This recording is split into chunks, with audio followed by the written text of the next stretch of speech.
कुछ देर बाद रात हो जाती है और इस बार आधी रात को हैदर की आंख खुलती है क्योंकि उसे एक अजीब सी आवाज आ रही थी और बाहर जाकर जो वह अपनी आंखों से देखती है उसे उस पर विश्वास ही नहीं होता। यहाँ वह एलियन जीव अपने साइज को बढ़ा रहा था और शार्लेट बिना कपड़ों के उस एलियन से लिपटी पड़ी है। हैदर घबराहट में जोर से चिल्लाती है लेकिन तभी वह एलियन हैदर के ब्रेन को अपने कंट्रोल में कर लेता है। हैदर जो अब अपने बस में नहीं थी वो भी खुद से अपने कपड़े निकालकर उसी एलियन और शार्लेट के पास जाकर लेट जाती है और वो एलियन उन दोनों के साथ इंटीमेट होने लगता है। अगली सुबह डियो की आंख खुलती है और वह दोनों को बाहर एक साथ देख उनसे कहती है कि आज उनका शहर वापस जाने का समय हो चुका है, इसलिए हैदर अपनी कैब वाले से पूछे कि वो उन्हें लेने किस टाइम आएगा। लेकिन अब हैदर और शार्लेट दोनों ही अजीब बर्ताव करने लगती हैं। वे कहती हैं कि उनके फोन काम नहीं कर रहे और अगर उनका गाड़ी वाला आ भी गया तब भी वो कहीं नहीं जाएंगी। अब शुरू में डियो को लगा कि उन दोनों ने शायद उसके बिना ही नशे की टेबलेट्स खा ली है और अभी वो नशे में है। यहाँ डियो दोनों से उस एलियन के बारे में पूछती है तो शार्लेट उसे बताती है कि हमारे मालिक हमारे बेडरूम में आराम कर रहे हैं। यहाँ डियो को और शक होने लगता है कि उस एलियन ने उनके साथियों के साथ कुछ किया है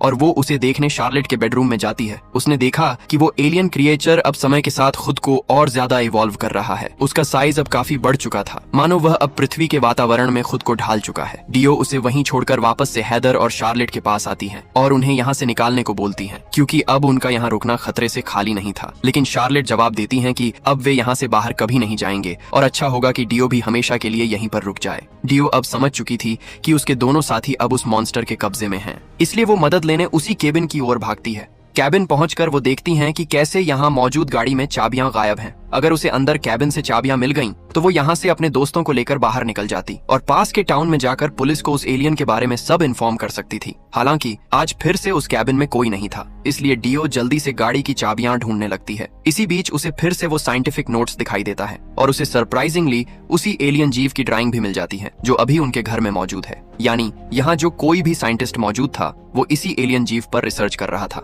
डियो को धीरे धीरे सब समझ आने लगता है कि कैसे यहाँ आए साइंटिस्ट ने ही उस एलियन के प्लेनेट को ढूंढ निकाला और उसने कैबिन में मौजूद इंस्ट्रूमेंट के जरिए एलियंस को पृथ्वी पर आने का मैसेज भेजा होगा और उसी सिग्नल के बाद एलियन उस मीटेराइट के जरिए सिग्नल का पीछा करते हुए पृथ्वी पर आ गए। यही डियो का ध्यान दीवार पर बने गन शॉट पर जाता है जहाँ वो देखती है कि कैबिन के पीछे साइंटिस्ट मरा पड़ा है, यानी उसे एलियन ने पहले ही मार दिया था। डियो अब जल्दी से डरकर अपनी बोगी से वापस हैदर के घर जाने लगती है ताकि अपने दोनों दोस्तों को उस मॉन्स्टर से बचा सके। वापस आकर वो शार्लेट पर चिल्लाते हुए सब बताने लगती है जो कुछ भी उसने उस कैबिन में देखा था। लेकिन अब शार्लेट और हैदर को इन बातों से कोई फर्क ही नहीं पड़ रहा था, इसलिए डियो फिर से उस एलियन को देखने उसके रूम में जाती है और उस एलियन पर चीखते हुए कहती है कि उसे पता है कि उसने ही उसके साथियों के दिमाग पर कब्जा किया है और वही उन्हें यहाँ पर रोक रहा